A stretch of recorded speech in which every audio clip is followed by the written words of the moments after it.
Okay, in this episode, I want to talk about 7 keys that will help you become a better leader. And it's not magic, it's not the only things, but I can guarantee you that if you put all 7 of these pieces in place, you will be a better leader. Stay tuned.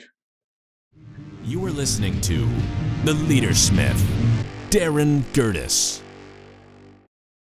Okay, so we're going to talk about how to become a better leader. Now, why should I be talking about this? Let me give you some of my background. I'm a management professor. I've been at this since 2005. I have built a master's program in leadership, a minor in leadership, just got the green light to build a bachelor's program in leadership. I've been studying, eat, drinking, and sleeping leadership. It's a fascination. It's been a fascination of mine since childhood. I'm going to tell you 7 keys to becoming a better leader. It's not an exhaustive list, but I think that if you get these 7 core blocks in place, and this is not a la carte, this is not like, oh, I think I'm going to choose this one and I'm going to forget about that one. No, no, no. Listen to all 7, hear all 7, process and implement all 7, and it will make you a better leader. I promise you. Okay, so first, let's get this idea that anyone can be a better leader into our heads, because sometimes we have this idea that if you're a born leader, I mean, nobody ever talks about being a born manager or a born accountant, even though there are personalities that are like the accountant personality. That's true, but anyone can do it. So same thing with leadership. It doesn't matter if you're an introvert or an extrovert, if you're young or old, it doesn't matter. An introvert can be a good leader if the introvert will simply process how they lead differently than an extrovert naturally will. So naturally born leader or natural born leader is a crock. You don't have to have charisma. In fact, Peter Drucker talks about how charisma is more of a danger than an asset. So don't worry if you're not charismatic. You don't have to worry about that. Okay. So there's no class or category of leader anyone can lead. You have to want. Now, this is part B of number 1. You have to want to be a leader, though, in order to be successful. So if you don't want it, get out of the job. Tom Peters, Simon Sinek, big names in leadership all agree on this. You have to want to be a leader. Tom Peters talks about how successful leaders, they get a kick out of being a leader. They love it. It energizes them. Same thing with Simon Sinek. He talks about the same kind of thing. They enjoy persuading other people. They enjoy the politics. Peters talks about how they enjoy the politics of leadership. Like I actually did when I was the director of the graduate program. I enjoyed the rough and tumble politics that would help my faculty or my students be more successful because it was for a good cause. So I didn't mind fighting those battles, but some people, it wears them out. And if that's you, maybe leadership isn't for you. But if you enjoy the effect, or if you're willing to go through it for the effect and you enjoy the outcome of the effect, maybe that will be for you. Simon Sinek says the same thing. You must study leadership in order to become a better leader. So get good books, read top 10 lists. I'll put a top 10 list of books to read in the description below. Watch other videos on this channel and other channels, and you will become a better leader over time. It's like anything else. It's like wisdom or love or leadership. It processes over time. There's no silver bullet, but there are some things that you can do that can enhance your ability to do it right. So get that list of top 10 books. Watch other videos on the channel. Okay, number 2, lead by example. Okay, that's part A, and part B is, and don't pretend that you know everything. So those two go together, because if you lead by example, there's almost no more powerful way that I can tell you how to lead. Lead by example. Do the thing that you are asking other people to do. Now, I'm not asking you to do it too all the time. I'm asking you to show them that you can do it. It's called the in the trenches effect. And I had this fascinating experience when I was a junior in high school. I was a high school hurdler, and I kept doing this thing. Hurdlers, they run hurdles. They don't jump hurdles. If you ask a hurdler, they run hurdles.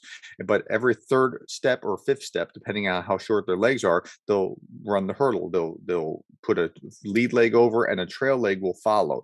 Now, I kept dipping my trail leg down, and somehow I just kept clipping the hurdle, and I was frustrated. I said, Coach Serrano, how do I do this? I can't seem to make this right.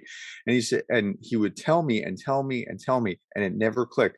And then he ran it himself and showed me. Now, the guy was like 40. And when you're 17, 16 years old, you think 40 is ancient, but he had my respect from that moment forward. And I listened to every word he said because at that point, like, wow, he could do that. That's the in the trenches effect. And so, if you can do it yourself, that's powerful. Okay, now part of your example is also humility. When you're open to improvement, others want to help you. If you're willing to listen to them, others want to help you. If you're humble enough to come to them and ask, others want to help you. So I had administrators who worked for me when I was a graduate program director, and I would bring them a document and I'd say, hey, what do you think of this? And what can we do to improve it? Now, I didn't say, here's what we're doing. I came to them and I asked them to improve it. Now, I had more education than they did, but what did they do? They improved it every time. It's amazing to me that how much we leave on the table because we don't ask people to simply look at and help us improve things. But if you do, they will. And you got to be open and humble enough to realize that you don't have the end all on how you're saying things or what you're doing, and that other people have ideas that can help you improve. Okay, number three, team norms.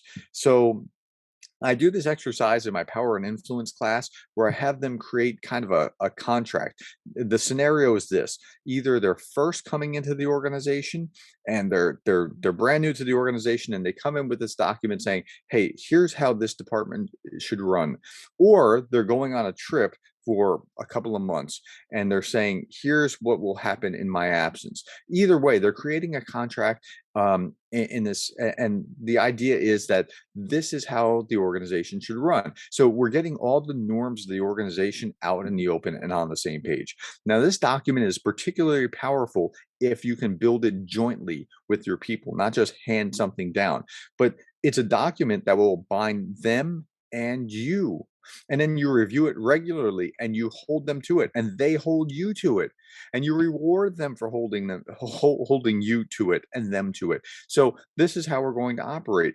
And now if it's something is that, hey, we're a team and we're not snarky around here, then you hold all the snark at bay by having this document and holding them to it. So whatever it is, it doesn't matter what's on the document so much as that you actually have a contract that they socially buy into, socially and intellectually buy into, and it becomes a social contract that binds all of you together. You do that and you'll have a powerful handle on your culture.